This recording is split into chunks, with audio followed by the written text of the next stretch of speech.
Hello, ladies and gentlemen. This is Ball Not Court Podcast host Cortez Paul. Along with my co-host Paul Mack. I want to thank you folks for tuning in today and listening to the show. Basically, we cover basketball, football, NCAA, or anything that's related to current events with a humorous twist to it, at least. You can follow the podcast at BIOC Podcast at X or Twitter. We're also on Instagram at the same name, BIOC Podcast. You go to our YouTube channel, that's also BIOC Podcast. Our Facebook page is Balls Not Court Podcast. So if you could please just give us a like, shout, comment on any of those, and definitely subscribe to our YouTube channel. And we thank you for listening and enjoy the show. Balls Not Court Podcast. Thank you very much.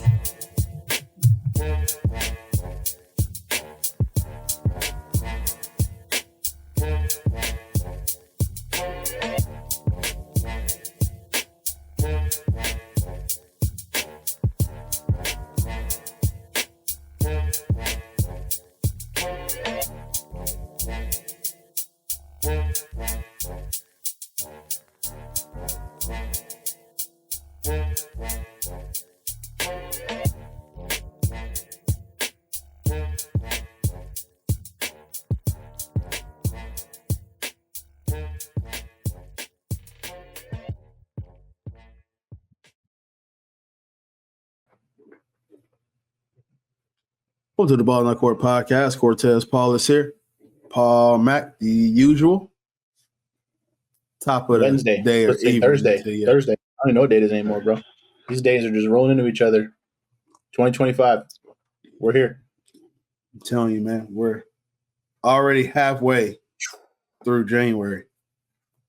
I've been too entangled in all this Fox Sports nonsense going on in the world, bro. This crazy every day. I just love reading about it. Yeah, I saw you post something. I ain't down not deep that rabbit hole yet, but shout out Joy Taylor. Keeping the folks entertained, huh? Jason Whitlock, that guy's a maniac. He's jealous. That boy. He's on doing that bargain because he's jealous. That boy is wild. He said that girl has peanut butter skin in big cans. Right. That comes off as thirsty. Or hungry in his case.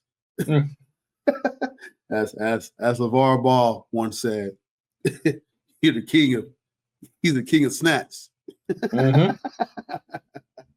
So nonetheless, man, let's get into it, man. So football, Super Wild Card weekend came and gone.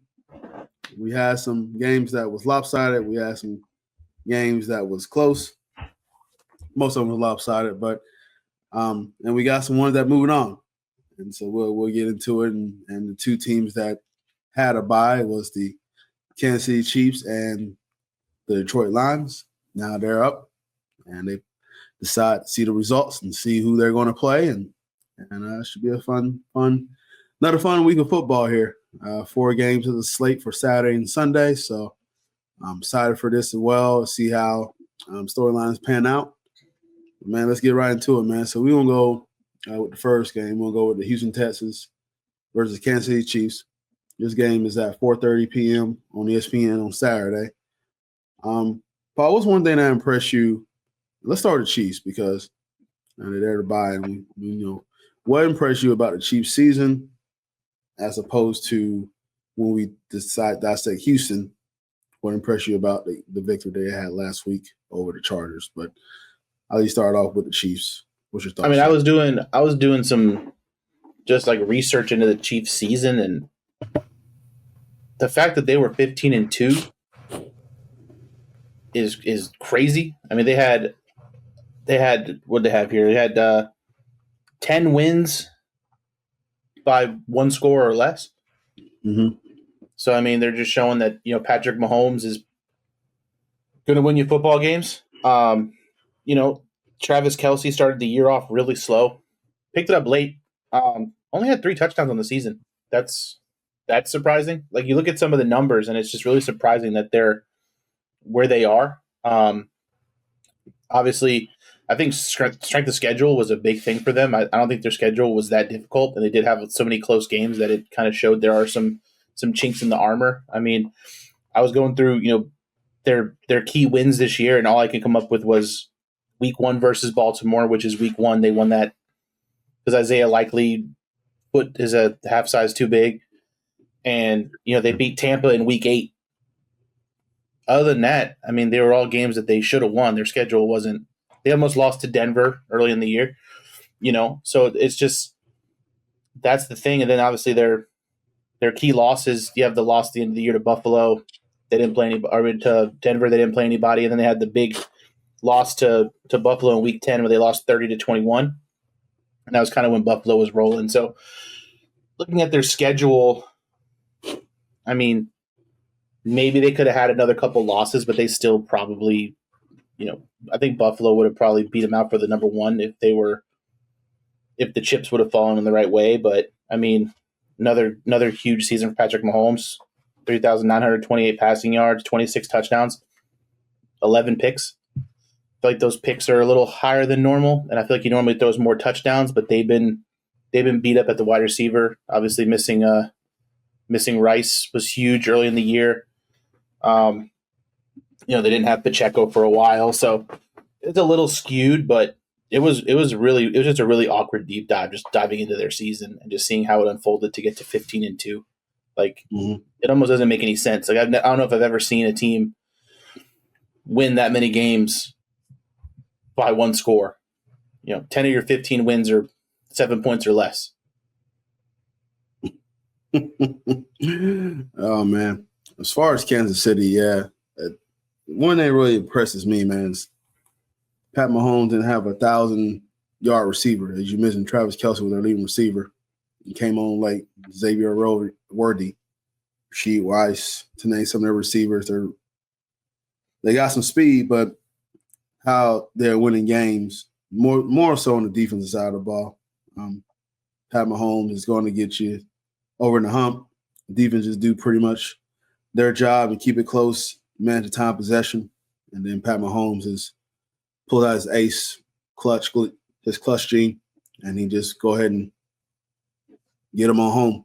So it's a nice thing to have in your back pocket, knowing that if you're down and there's under a minute to go and you need to score, he's going to get you in position. And they didn't have Harrison Butker for a while either. I mean, they were playing with a second string kicker. So kudos to them. Man.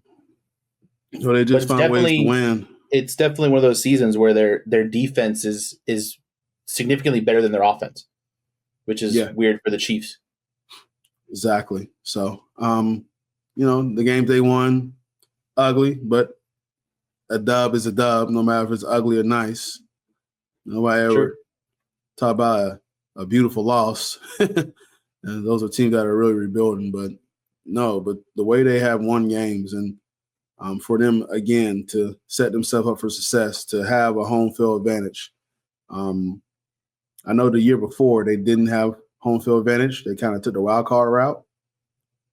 But the years before that, they generally had home field advantage. So for them to get home field advantage again at Arrowhead, which is a very tough place to play, regardless who steps in that field to play the Chiefs, you're going to go in there and dogfight, and that team know how to control their destiny very much more than anybody else in the league the past 5 years. Great coaching staff. Defense is one of the better, like we mentioned, defense in the league. They blitz a lot, put a lot of pressure on your running game. The Chiefs are just very well coached, man.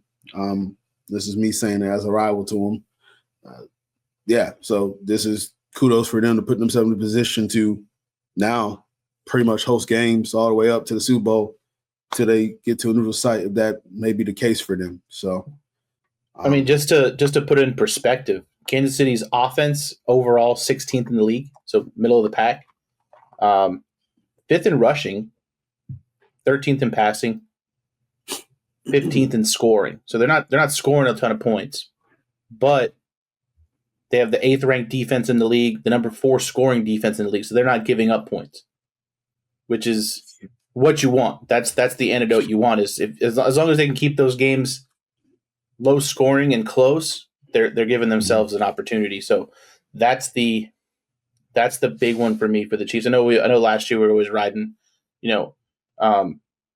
Chris Jones and all those boys up front, just getting pressure on the quarterback and having a true shutdown, lockdown corner on the outside. But just for the defense to pick it up the way they have this year has just been, that's the thing I think that kind of gets lost in the sauce, because everyone's going to talk about Patrick Mahomes and Travis Kelce and Andy Reid in that offense, but their defense has really carried them this season. 1%. On the flip side, what impressed you about the Texans and their victory over the Chargers? I mean,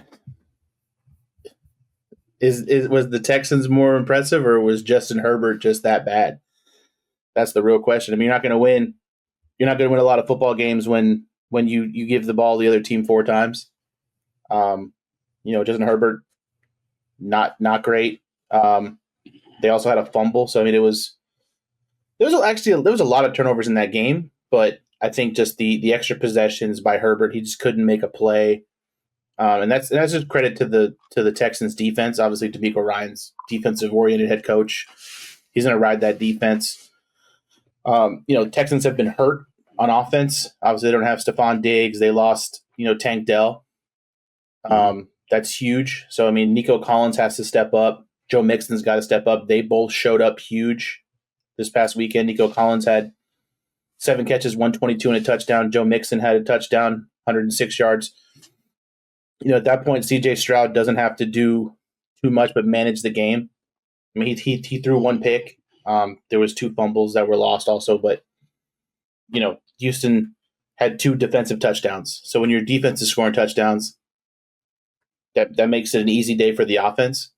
So I mean, this is a defense that is, they're a top 10 defense in the league, I believe. I know they play high motor defense. They try to cause turnovers, so like that played right into what they're trying to do. They're trying to get the quarterback to make bad throws. I mean, we saw when Houston played Detroit, wasn't that the game that Jared Goff threw like 5 picks?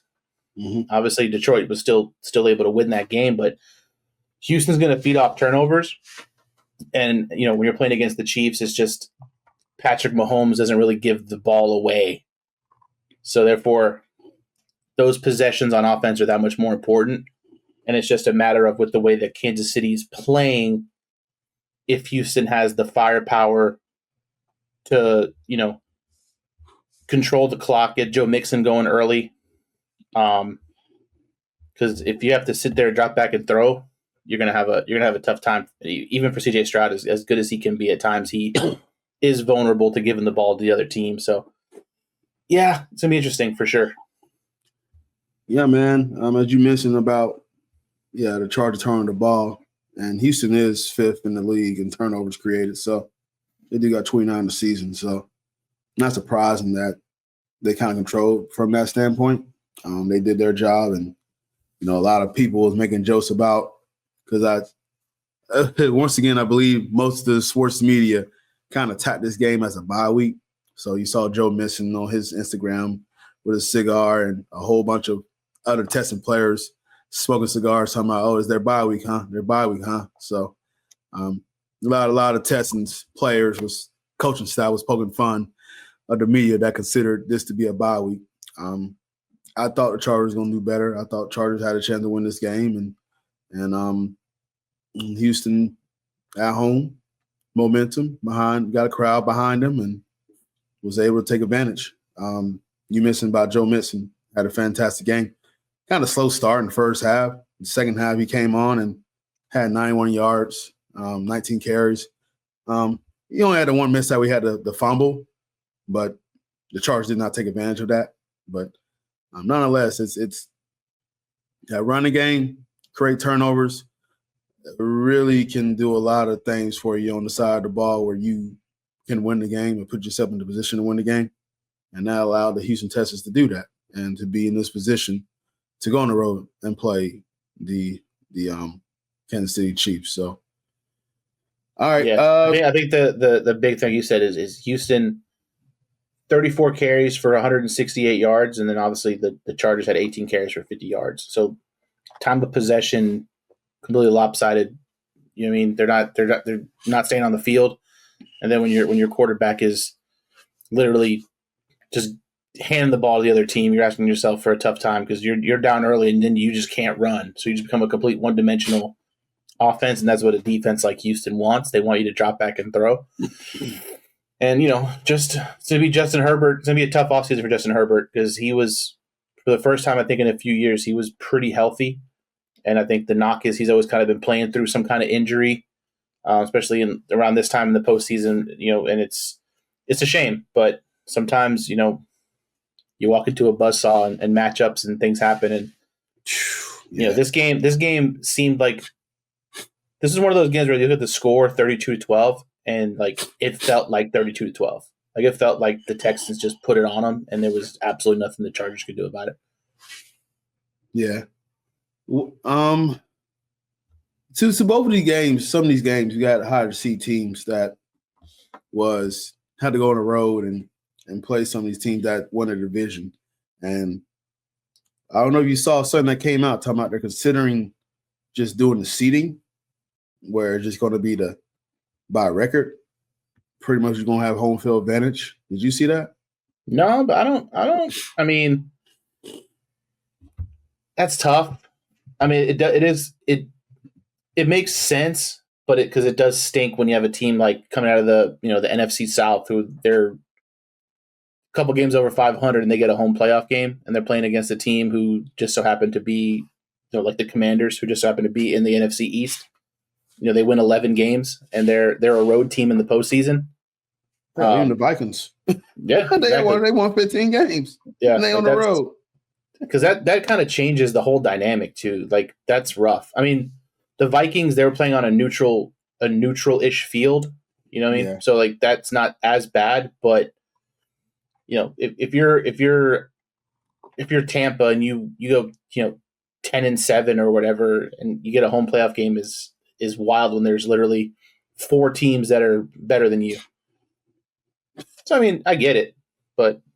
Yeah, it's this rumor I saw. I think I saw something out there circulating. So then they're gonna talk about that at the saw an NFL page talking about they're gonna talk about that at the old winter meetings. The old winter meetings.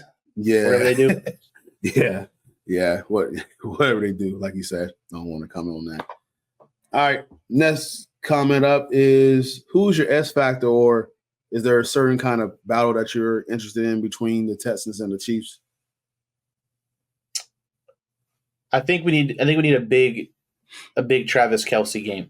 I think with how that Texans defense can be, I think you're really going to have to use him to utilize the middle of the field, stretch the middle of the field, run the seam, convert on third downs. I feel like they may get in some third down territory, and they have to be there to convert those third downs. I think everyone on the Chiefs is finally healthy. I know Pacheco and all those guys are practicing, and they should be all green light to go, which will be huge.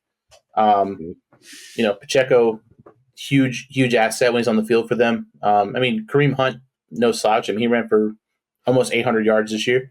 He did what he had to do in Pacheco's absence, but I think it helps having your main guy back there, a guy that just runs hard and kind of sets the tone of the game to go with that defense. But Kelce, kind of a quiet year. I mean, he had almost 100 catches. Didn't seem like it because he just wasn't getting in the end zone. But tight ends and running backs in the postseason are vital. And if you can get Kelce rolling early, kind of frees up for if they get pressure on Mahomes, he starts scrambling around. Him and Kelce do it better than anybody. So I look for a big Travis Kelce game. I think he gets in the end zone. All right. From a Houston standpoint, I'm looking at the matchup between Will Anderson and Danielle Hunter. Will Anderson Jr. has 11 sacks per game total. He's got 11 sacks total. And Danielle Hunter has 12.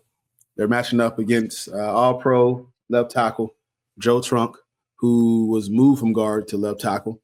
So it's going to be interesting to see who's going to match up with that left tackle. Pat Mahomes has been sacked 36 times. a top 12, so he doesn't get touched compared to someone that got sacked 64 times, or I believe Caleb Williams got sacked like 60 sometimes. That dude was always on the ground constantly, but he had a bad offensive line. So another way to get Pat Mahomes, get him rattled, get him overthinking. Like you said, he really turned over the ball, but if you can make him think a little bit quicker and make him think of rash decisions and put pressure on him and rush him a little bit, it's probably the way to do it. I'll definitely be in the street and see how, this defense does do against a Pat Mahomes, because they can create turnovers, but Kansas City just usually play pretty clean. That's pretty much my matchup to watch there, because Houston they do rank top 3 in sacks. So they can get some pressure on the quarterback. Pat Mahomes is a different animal. He does hold on to the ball long, tends to go through his first and second read and get it out of there. And he's okay with just progressively moving up the ball up and down the field, getting first downs, not really getting big chunk plays. Pat Mahomes used to air the ball. He can. Don't get me wrong. I'm not saying that he still can air the ball down the field. But what I'm saying is that he's more methodical with his ball moving down the field. And so if it's okay with him getting like a 12-yard reception, get a first down to keep the chains moving, that's how Pat Mahomes is going to move the ball down the field. So can these defensive front get to Pat Mahomes is my matchup to watch. And if they can, could be an upset alert. And for what it's worth, these teams did just play December 21st. Kansas City won 27-19. So again, 8-point game. Yep. So, all right. Speaking of that, who wins? I'm gonna go with the Chiefs. I just don't think Houston's ready yet. I don't think CJ Stroud's quite there. Just too many injuries offensively. Like I just feel like the Chiefs are due for some kind of breakout offensive game, and I don't know if the Texans offense has the firepower to fight back. All right. I'm with you as well, too. I think the Chiefs win this. I think it'll be more of a defensive game. No, it's going to be really cold. Supposed to be a real cold front coming across this way this upcoming week. So it's going to be really, really cold. So can Houston deal with that? But no, I got the Chiefs winning. Similar to what they had before, 27-19 the week before. Maybe a close score close to that. So, all right, our next segment is the Washington Commanders versus the Detroit Lions. That is at 8:00 p.m. on Saturday. This is another team, the Lions, that was on the bye. The Commanders defeat the Bucks. And so let's get into it, Paul. What is one thing that impressed you about the Detroit Lions? I know we talked about America's team all year on this podcast, and I know we gushed over them. So what more can we talk more about the Lions? Unlike Kansas City, deep diving into this team's season is an absolute just like awestruck moment of just how they got here. I have them. They were 15-2. They are the number 1 ranked offense at 33 points per game. The number 2 ranked offense in yards per game at 410.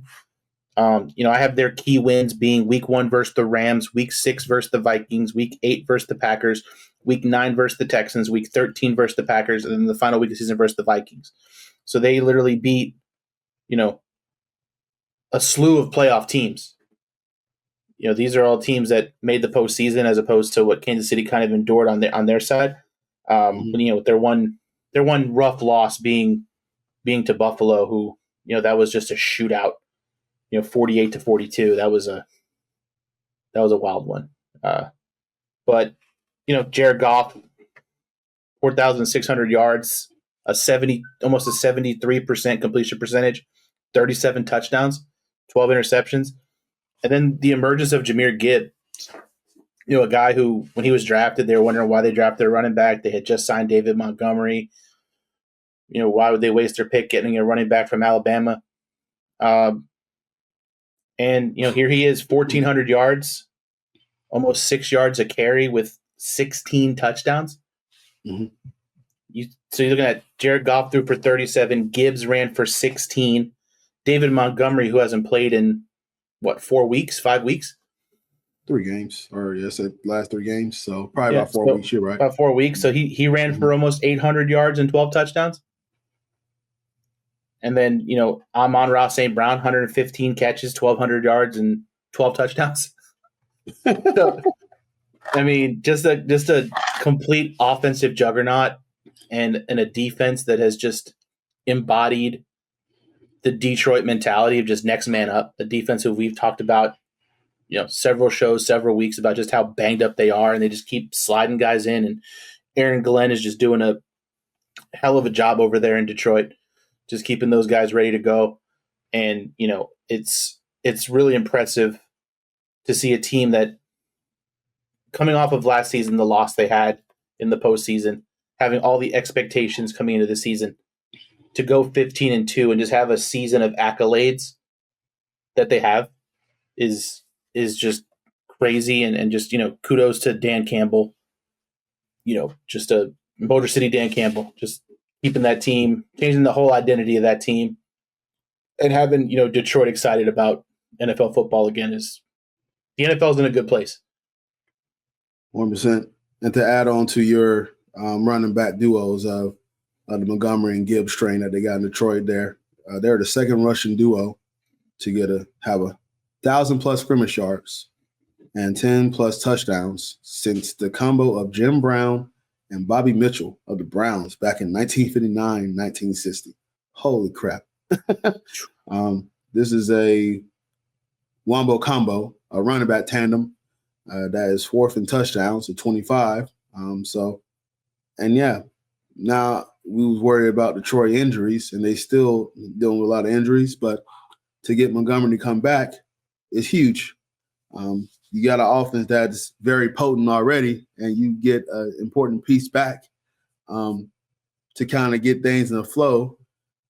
To paint this, actually, this is a good game for Montgomery to get tested because the Commanders' defense, when it comes to rushing, they allowed a third more rushing yards per game. We had 137.5. So you go against the Detroit on Ford Field, good luck, man. So, but no, so many good storylines around the Lions and their season. As you mentioned about the accolades, but as good as that, all that sounds, and it's beautiful and it's great, you can definitely ask anybody in that locker room.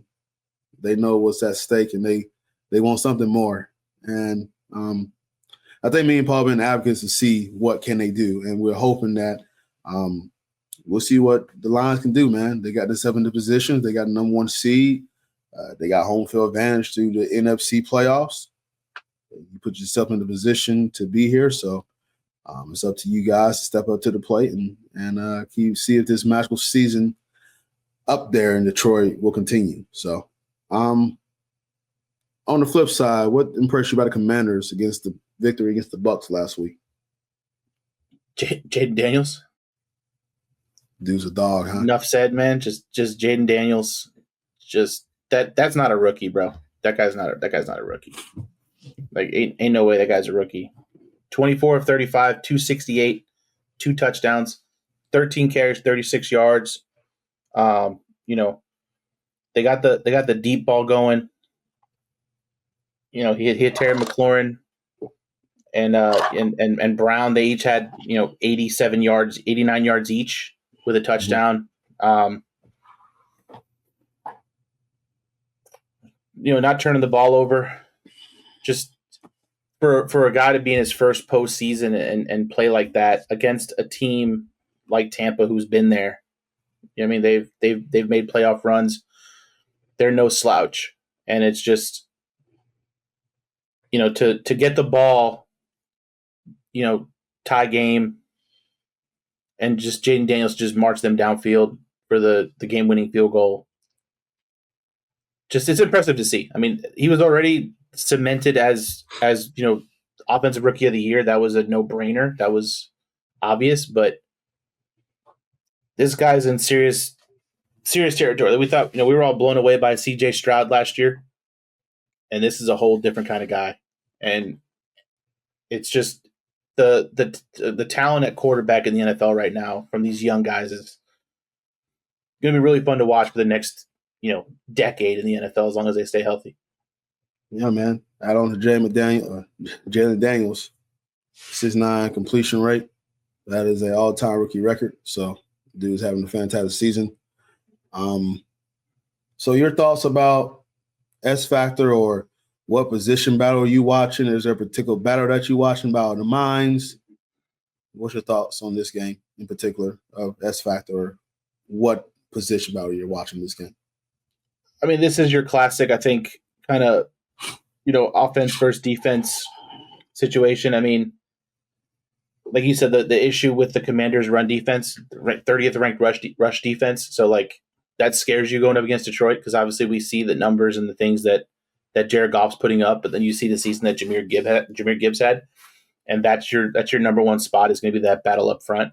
Like, they got to keep him under control. They can't let him get those big runs, because once he starts running and you have no answers, then Jared Goff is going to just kill you over the top to St. Brown and Williams and Laporta and every other weapon they have on offense. If there's one kind of weak spot that Detroit has, it is their pass defense. They are vulnerable to the pass. So, Terry McLaurin, those guys are gonna have to stretch the field. Jaden Daniels gonna have to buy time with his legs and just try to stretch the field out. But you hope that the rookie season, the miraculous rookie season, can continue. But I just think Detroit is on some otherworldly mission right now to just prove whatever they got to prove. And it's unfortunate that they have to go in there, but I don't see a world where the Commanders can win this game unless it just somehow can keep the score close. That's about the best shot they have. They've been winning a lot of close games. I mean, they called them the Cardiac Commanders ever since that Hail Mary versus the Bears. They've kind of went on a string of just pulling wins out of their ass late in games, and that's credit to Jaden Daniels and the coaching staff and all those things. But I just see Detroit right now as just a well-oiled machine, and their eyes are on the big prize. So I hope they don't overlook Washington, because that could happen too. But I just think they're very well coached with Dan Campbell and Aaron Glenn on the defensive side, that they're going to try to handle business early. And it'll be interesting. Yeah, man. From my viewpoint, for Washington to make this a game and put themselves in position to, get a win or get themselves in position to get a win. One thing they need to do is be mindful of the blitz, is the Detroit Lions, because Jaden Daniels got a 114.7 passer rating against the blitz. He was 9 for 16 and 140 yards against the Bucs. Daniels also need to use his legs as well in timely fashion. The Detroit Lions allowed the fourth highest QB rushing yards in the league. They had 454 yards. So Jaden Daniels can be a threat. One of those that the play does break down, and if you need to kind of timely first downs and get those possessions to extend the plays, Jaden Daniels need to do that to put them in position to extend the game here and keep that potent offense off the field. Is one way they can win. But agreeing with you about just the Lions run and where they at, and now they feel good about themselves that a big piece of Montgomery's coming back dealing with an MCL injury, and that boosts morale in the locker room. You got someone that's been a part of your big offense for the last few years, and you get him back, and he get to be back for this special postseason run. Yeah, man, it's just really a lot of good vibes in Detroit right now. I just don't see where, unless mistakes are happening, Jared Goff just plays sloppy and there's turnovers and plays are being extended and things just get mucky. Games in the dome, and that Detroit offense is just so potent. I just don't see it, but I think the Lions win, and I think the Lions got control of this game. I'm not going to disrespect the Commanders like that. They have a fantastic season. They had a great year. But I feel like for sure I do got the Detroit Lions win this game. So I think sometimes, like, regardless of, living in the moment, even if you're a Commanders fan, like, you have to. It's like you with the Magic last year. Sometimes you just exceed expectations and you give yourself this like feeling of like, okay, we're in good hands. The future is bright, and we're happy to be here. And you can't bow your head, regardless of what happens. If they win, great. But if they lose, like, it's still this is Dan Snyder's gone.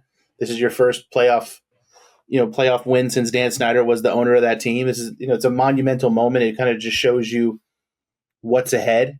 And, I'm not looking forward to having to go against Jaden Daniels twice a year.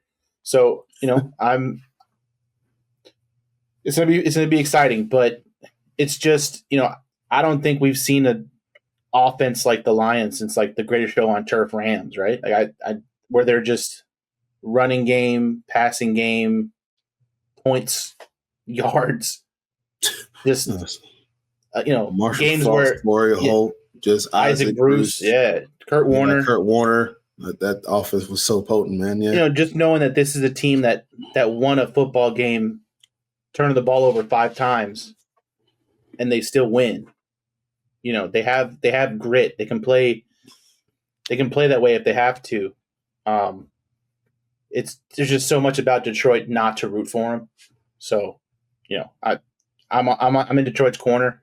My team has let me down to the point where, I won't be in this situation for a while. So I'm just enjoying the ride, and I know how much Detroit, cherishes their team, and I kind of want to see how far it goes. I know Dan Campbell's a guy who's gotten a lot of flack for kind of being. He was a weird hire. No one really didn't take him seriously. He was kind of goofy. He does weird stuff, whatever. But guy can coach football, man, and he makes people around him better. He makes his coaches better. That's a coaching staff that Aaron Glenn turned down a head coaching interview recently. I don't know if you heard about that, but he just said, "No, I'm good." I don't know, and a lot of that is because he's got a game to prepare for. I think he loves his role in Detroit, and also I don't think he wants to be a Rooney Rule interview. So good for him for handling that. But yeah, man, Very well put. Detroit is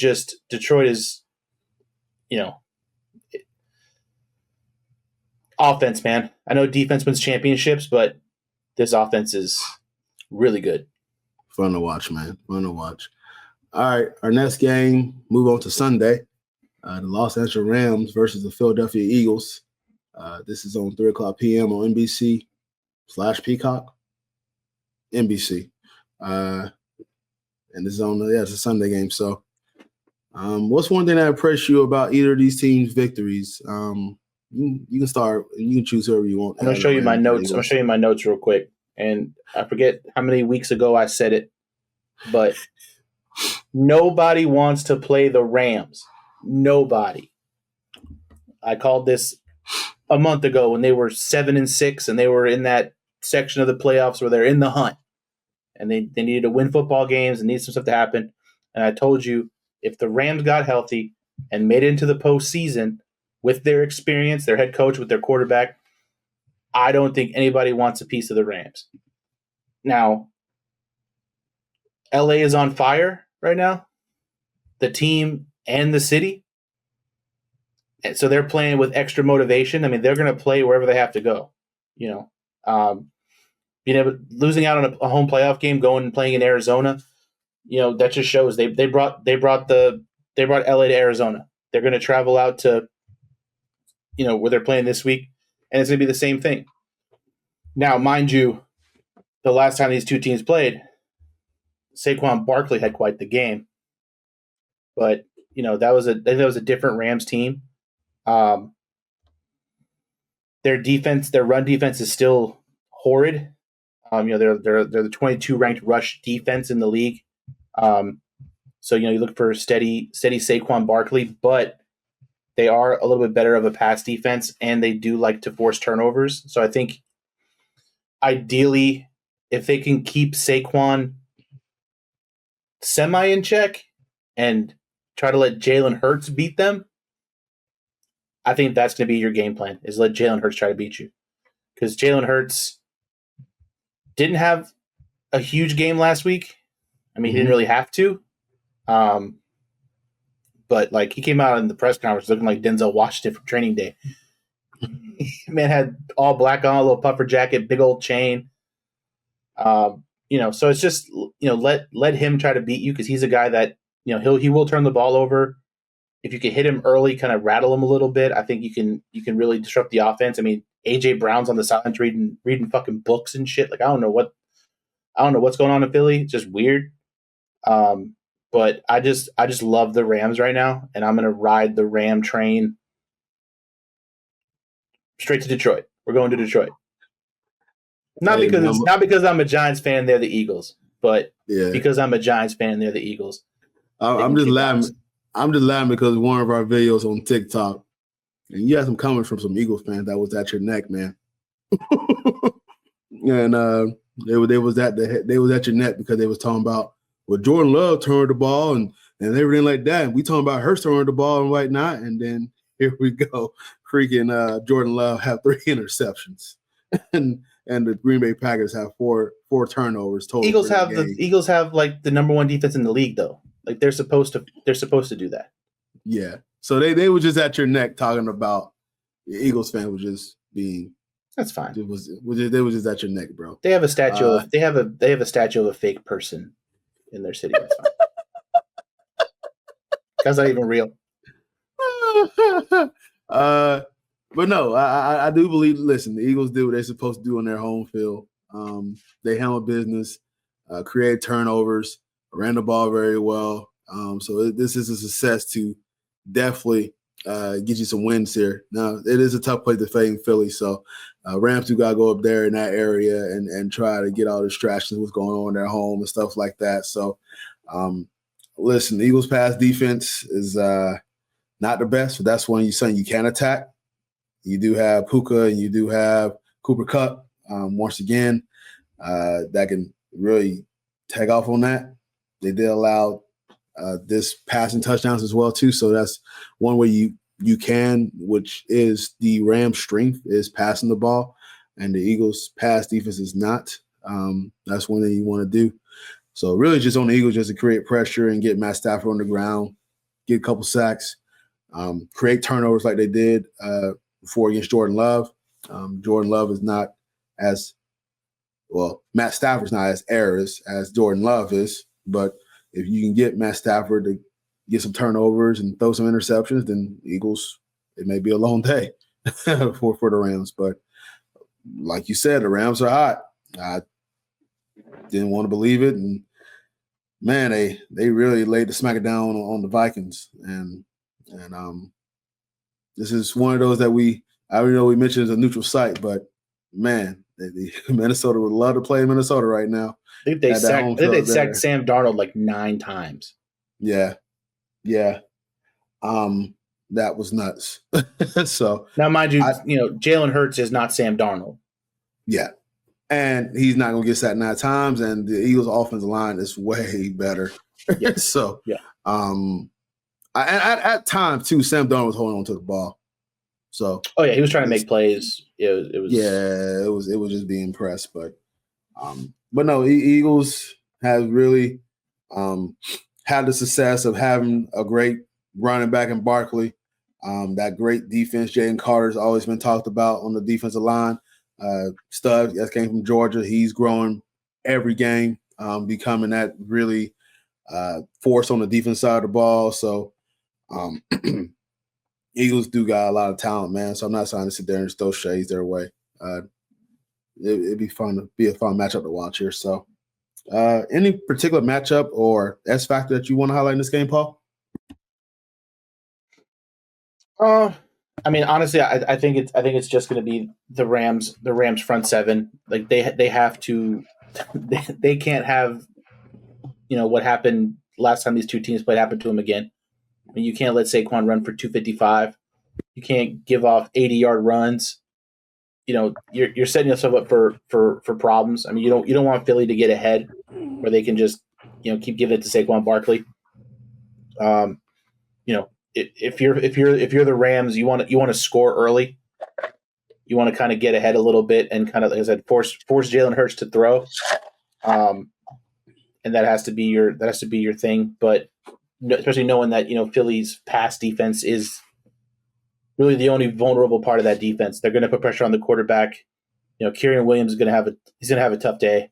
I know he likes to get in the end zone, but I mean, you have to get there first. Mm-hmm. So pretty much the battle of the front sevens. Who's going to control the line of scrimmage? Because whoever controls the line of scrimmage is going to win this game. Yeah, definitely. I agree with you there.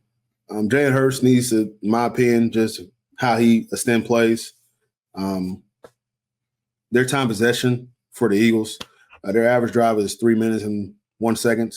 That ranks fourth in NFL. So if you can have that drive and eat up clock and keep that potent offense of the Rams off the field, bodes well for you. And how you do that, the running game that you got, Saquon Barkley, Jalen Hurts being that factor. So not even getting the big runs. I know we mentioned Barkley killed him last time when they played, but just getting like 4-5 yards per average. And then Jalen Hurts run the ball. And then now you got 3rd and 2 and 3rd and 1. So now you got an option where you can, tush push it? Tush push, play action, go for it. Like, I mean, it's going to be interesting to see how that works out just from an Eagle standpoint. So, who you got win this game, man? And I already, you already know, bro. You already hinted at it. So I'm going with the team that's been there before. Like I said, this team's not that many years off from winning the Super Bowl. Matt Stafford's been there. Sean McVay's been there. It's hard to not go for the experience in a situation like this regardless. And then, like, the world is weird. Like, there's so much happening in LA right now. Like, why not the Rams? You know what I mean?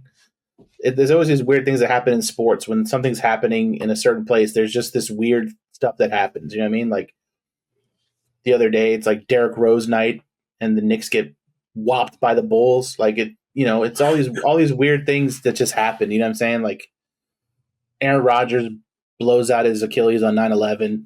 Just weird shit happens, bro. And, like, for me, it's just the Rams hung in there all season, played their cards right, hoped everybody got healthy at the right time, and now they're where they're at. And it's just take out Philly, man. All those Philly fans. We only got another 3 days of TikTok, so fuck it, Eagle.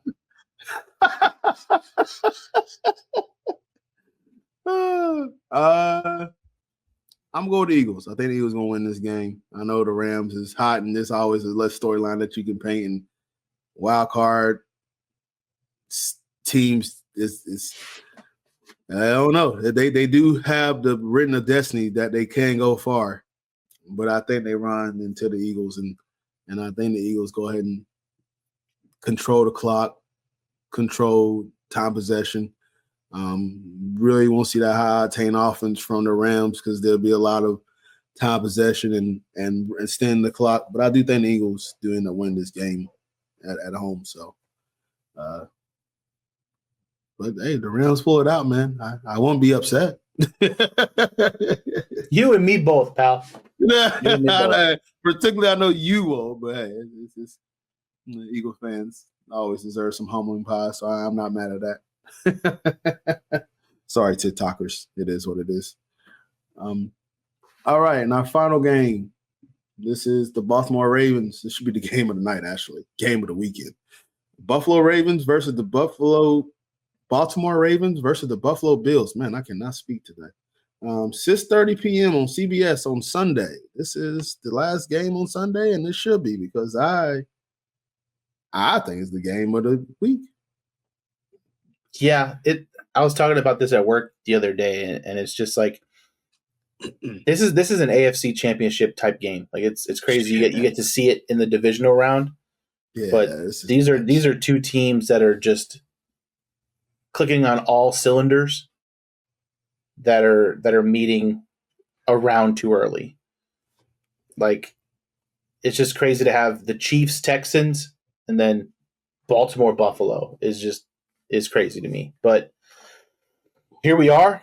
And I think the big one here is just, Josh Allen versus Lamar Jackson, battle of the MVP candidates. I feel like Lamar Jackson's in that every single year. But Josh Allen had an outstanding season. We can't look at his season that he's had and turn our heads to it, because he has done a lot with a little bit. I mean, he lost Gabe Davis, he lost Stephon Diggs. They were essentially wide receiver by committee. They brought in Amari Cooper late in the season. Cook's been great out of the backfield for them. That's been huge. They're the 10th overall offense in the league, 9th passing, 9th rushing, 2nd scoring offense in the league. Baltimore, number 1 rush offense in the league. No surprise. Derrick Henry, Lamar Jackson, just tremendous. Good for Derrick Henry. I can't specify enough how just awesome it was to see, even though he plays for the Eagles, Saquon Barkley and Derrick Henry have the seasons they had. 2 guys that, their teams just didn't want to pay him any money, and they found themselves in 2 really good positions with teams that really value the running back position. And, for the last few years, that's kind of been a weak spot for Baltimore. Lamar's had to be the heavy ball carrier. So to have Derrick Henry, that you could just literally get him going early, set the tone, is tremendous. And the Ravens defense has gotten much better than the first half of the season. Mm-hmm. I mean, the first half they were rough. They were having a tough go the first half of the season, but they've really come on. They're the number 1 rush offense and the number 1 rush defense in the league. Wow, that's impressive. They are 31 against the pass. So, Josh Allen is potentially can have himself a day, but yeah, man, it's this is one of those games. I think just in Buffalo, I don't know how the weather's going to be, but I don't think it matters with how the Ravens play. They're gonna hit you in the mouth. They're gonna get it to Derrick Henry. Lamar Jackson's gonna run it on the outside. You have big tight ends in Mark Andrews and Isaiah Likely. Just a lot of big bodies, man. Like, the Ravens are a big physical team, and I think that's what's gonna give Buffalo fits. Is they are a big team, and Buffalo likes to kind of run out of the nickel, so they've been have more DBs on the field. So you're gonna have to really change up your personnel to line up properly. Mm-hmm. And the last time these guys played, September 29th, Baltimore won 35-10. So that was one of Buffalo's losses this year, was to Baltimore. Derrick Henry had a game. So here we are, the 2 juggernauts fighting it out, and this game could be a Super Bowl for me. I wouldn't be mad. But it just stinks that it has to happen in the divisional round. This is why I hate that. Obviously, legacy are defined certain ways, but I really feel like, depending how the games goes, this shouldn't be a defining legacy for either Josh Allen or Lamar Jackson. This is an incredible matchup to already have going on in the second round of the NFL playoffs. So, as you mentioned, man, just seeing this already lined up to be, and they both impressively handled their opponents. The Ravens mollywop the Steelers, and the Bills mollywop my Broncos. Hey, they gave you hope. They gave you hope for about 2 minutes, man.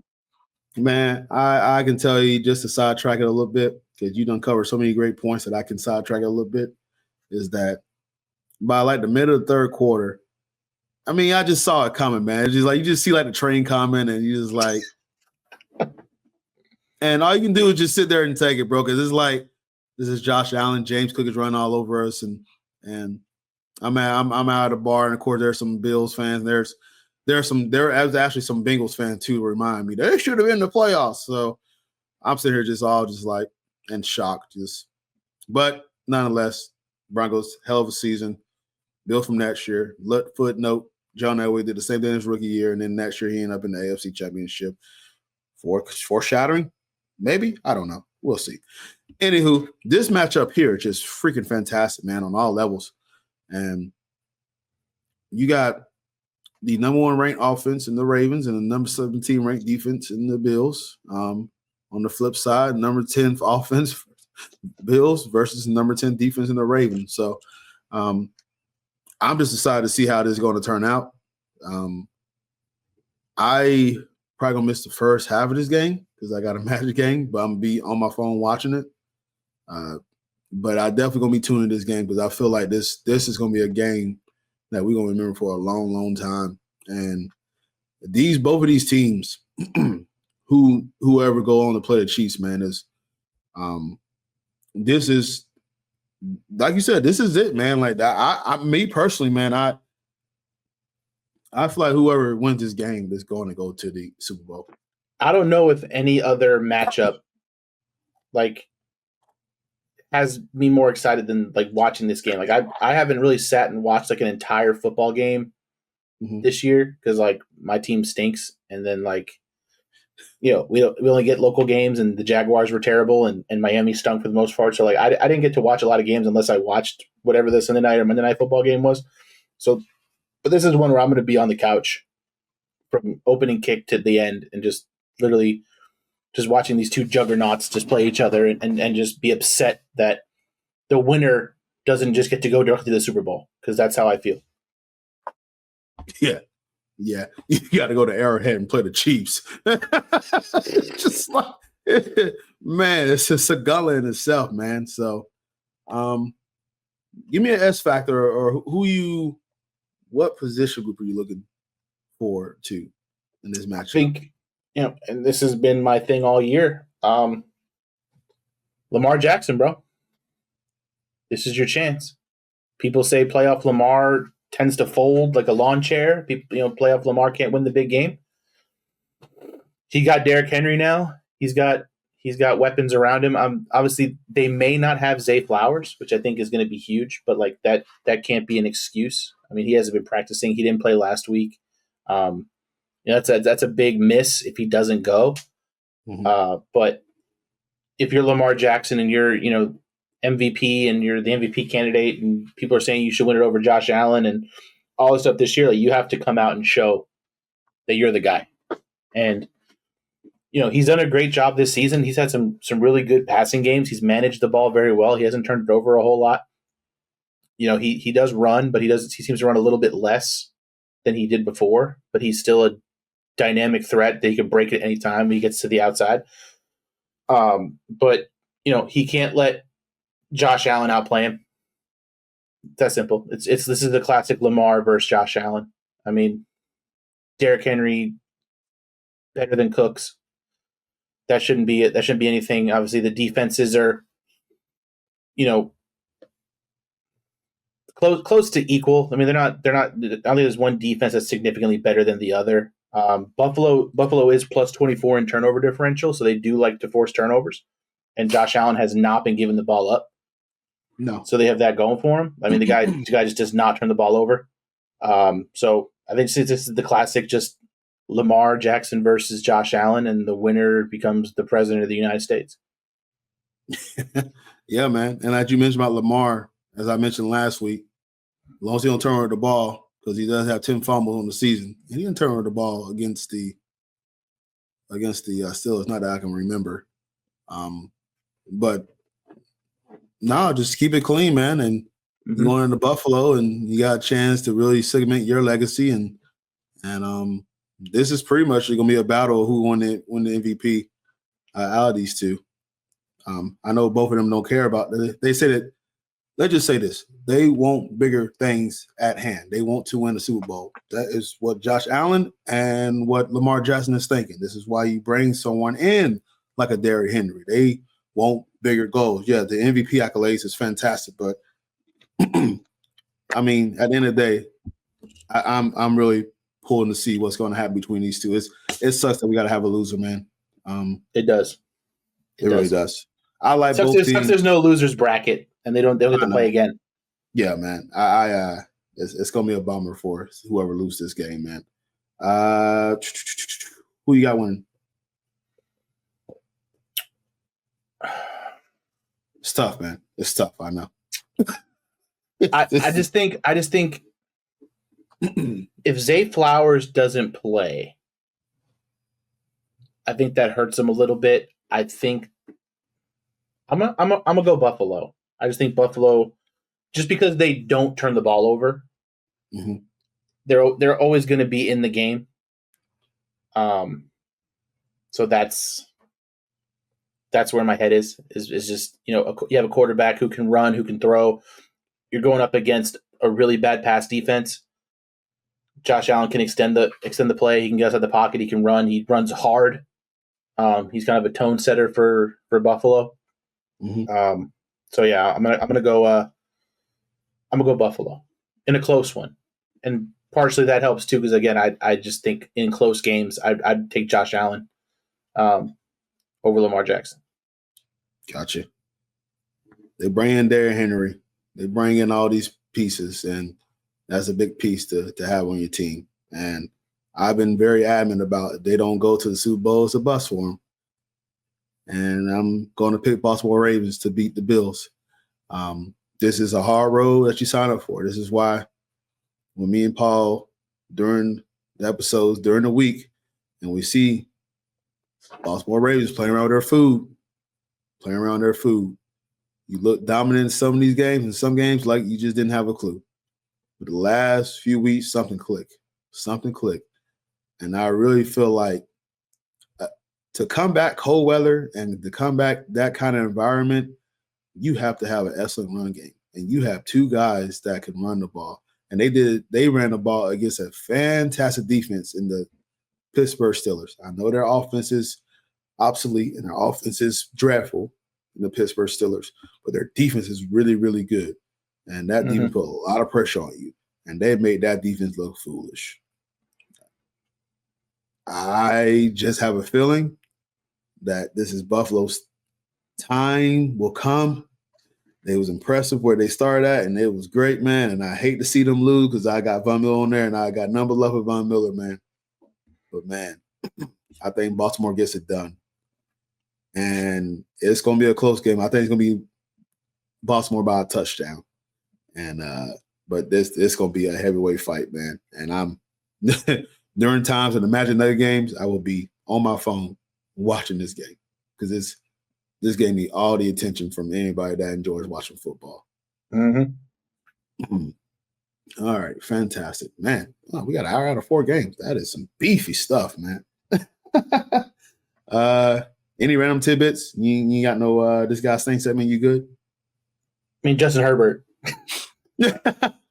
Sorry, brother. You get it by default. Like I don't know what to tell you. I mean, oh man, you had a chance to be great.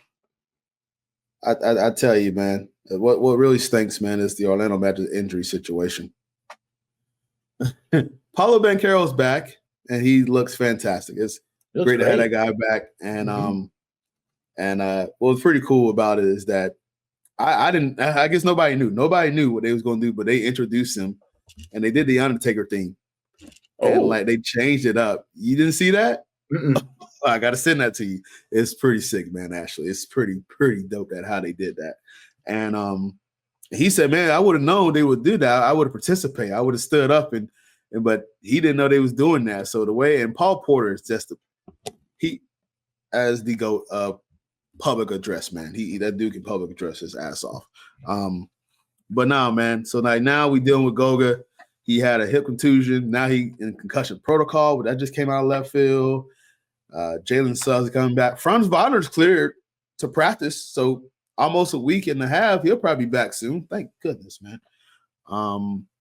But yeah, these injuries for Orlando is getting too much, man. Listen, what y'all have overcome. Like people can say whatever they want, man, but for y'all to still be where y'all are at, yeah, man.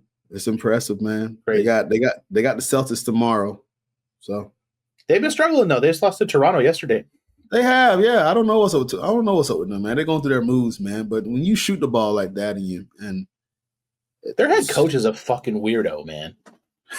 Like I don't know if he's just playing a bit or what, but that guy's a fucking weirdo. Yeah. Joe Mazzulla just, they ask him a question, he just fucking just, yeah.